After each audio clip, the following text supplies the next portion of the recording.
गृहमन्त्रीज्यू दुर्गा प्रसाई Nicholas भुसाललाई समात्नुहुन्छ। गुन्डुतिर जाने आँट छ? गुन्डुतिर जाने आँट छ कि छैन गृहमन्त्रीज्यू?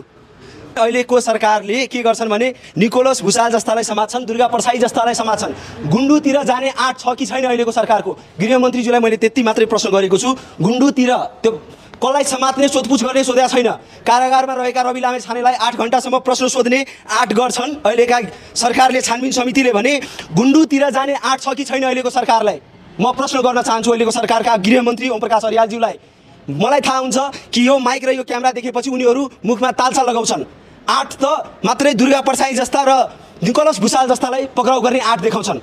भन्छ नि हात्तीको एउटा दाँत हुन्छ देखाउने, अर्को हुन्छ चपाउने। यो सरकारको कतिवटा दाँत छ त्यो चाहिँ दाँत काउन्ट गर्ने मन लागेको छ मलाई। प्रधानमन्त्री कार्यालयमा अहिले मन्त्री परिषदको बैठक चलिरहेको छ र हाम्रो देशको गृहमन्त्रीको नाम तपाईँहरूलाई थाहा छ, ओम प्रकाश अर्याल। धेरैलाई भ्रम हुन सक्छ। हामी भन्छौँ मोहन प्रसाद अर्याल, किनभने उहाँ जति बेला पनि हामी प्रश्न सोद्धा मौन बस्नुहुन्छ।